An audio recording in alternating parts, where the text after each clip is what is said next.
Hello and welcome to the Wicked Things podcast. Today's story is called Small Town Terrors. Locals have always gathered at the little roadside diner to share a cup of delicious coffee and usually some small town gossip.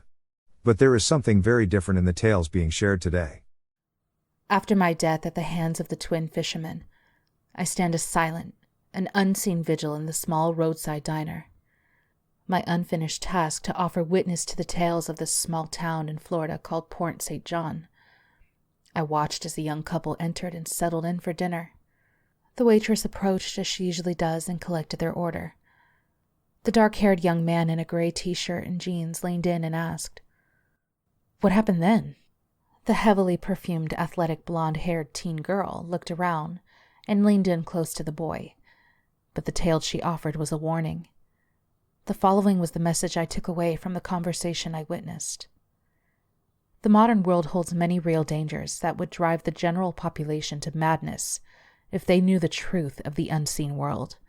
That simple truth is that we are all surrounded by creatures of myth and legend, but not all have rainbows and happy endings awaiting the brave or dumb. Belinda's story illustrates just how ignorant of the unseen world and rash thought can lead any of us to a bitter harvest.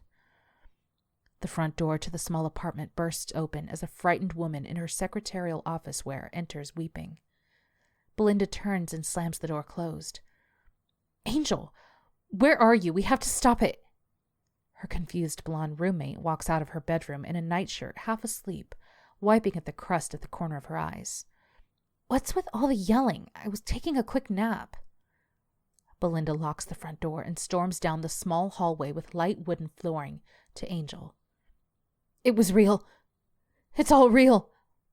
Angel combs her hands through her hair as she pulls her mane back into a quick ponytail. "What are you talking about? What's real?" Belinda grabs Angel by the shoulders and looks into her eyes with conviction. "That website." Angel brushes Belinda's hand from her shoulder as a growing demeanor of disbelief builds in her facial expression. "I told you the site was a goof. There is no such thing as real witches or magical curses. You're just overreacting to a bad day." Belinda wipes the building tears from her eyes. "No, there is no way that this was just a normal bad day. Besides, even if that was all real, your bitch of a boss deserved whatever came from it." Angel shrugs and leads Belinda to the weathered leather sofa. Belinda shakes her head. "Everything I said was an exaggeration, and the liquor didn't help. I never wanted anyone to get hurt." "Sit down," Angel demanded from her spooked roommate. Belinda settled in next to Angel and set her purse on the cheap particle board coffee table. "So, what happened?" Angel exhaled and offered a scrutinizing look to her roommate. "Well, I got to work and everyone was in a panic running around shredding papers. I asked Ronnie, the maintenance guy, what was going on, and he said the whole office was under investigation for selling fake timeshares." Belinda shook as she spoke. "Ouch."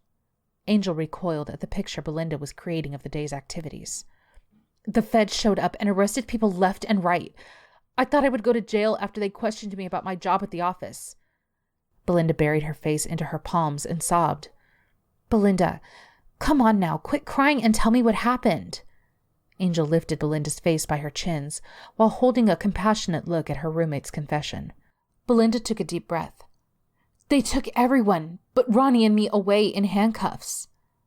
Angel's look of compassion turned back to confusion. "Okay, so you didn't go to jail?" Belinda shook her head no.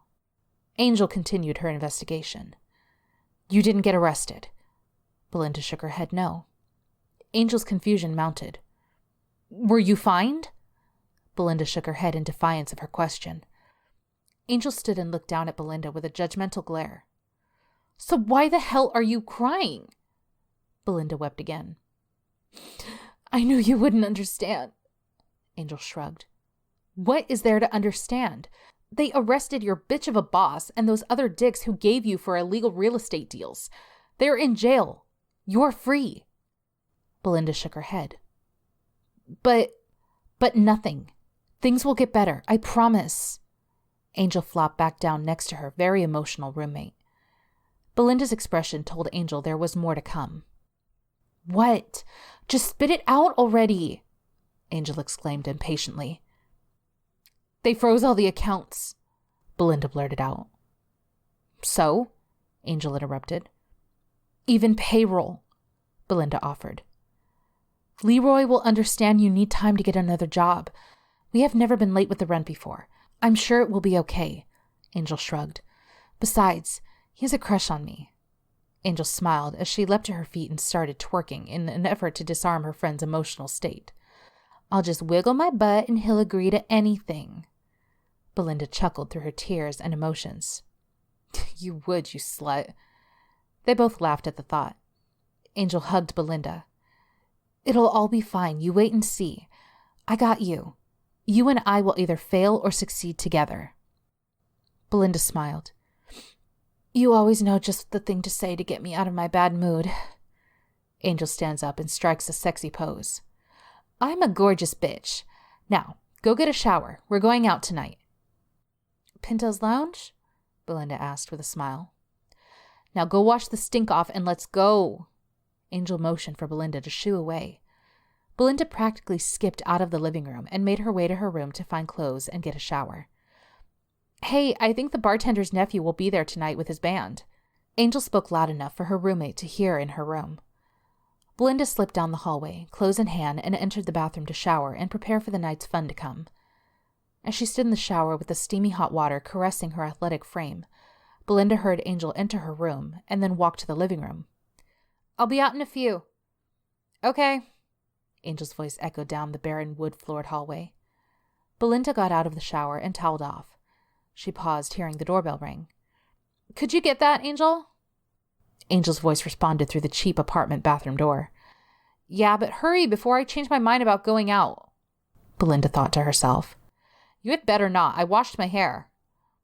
20 minutes had passed before Belinda emerged from the bathroom, surrounded by a steamy mist. Belinda gagged as she saw a haze wafting through the apartment, followed by the pungent odor of incense.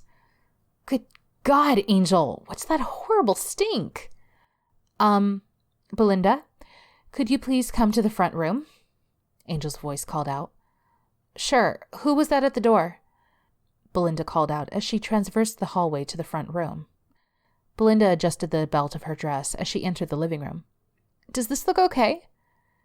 Belinda paused her entry to the living room as an expression of fear slowly filled her face. What the...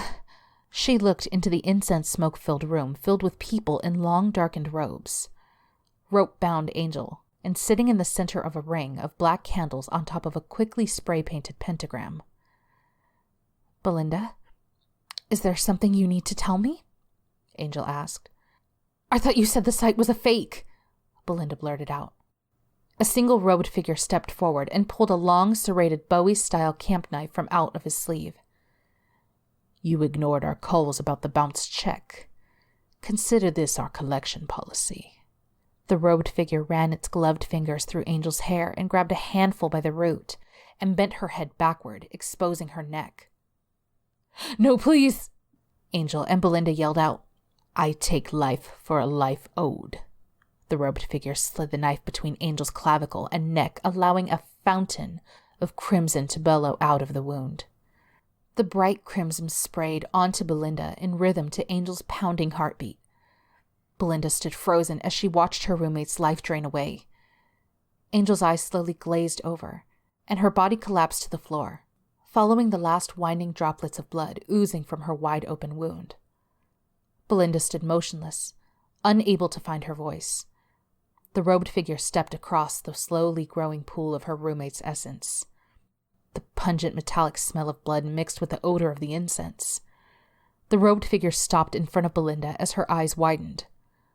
The blonde girl stopped her story as the young man across from her chuckled. Well, that's the way I heard the story. Dan stood up from his booth and walked out of the diner, followed by the blonde. Outside, Dan stopped and turned to face Daphne. Who told you that's how it happened? Daphne shrugged. I think it was Gail. Why? Dan opened the trunk of his car. Daphne looked in with surprise and horror. What the... Dan smiled as he looked down at the very much still alive Belinda, bound in his trunk next to his dark robe and bloody knife. We saved Belinda for later. Daphne turned to run, but Dan's reflexes proved faster. She tried to call out for help, but found no voice. Dan had her by the throat, then forcefully bounced her head against the trunk edge and dumped her body into the trunk. I could do nothing but watch and witness Dan slowly and methodically drive away. That's it for today. Come back later for the next episode of Small Town Terrors or to check out one of our other tales. Until then, this is the Wicked Things Podcast signing off.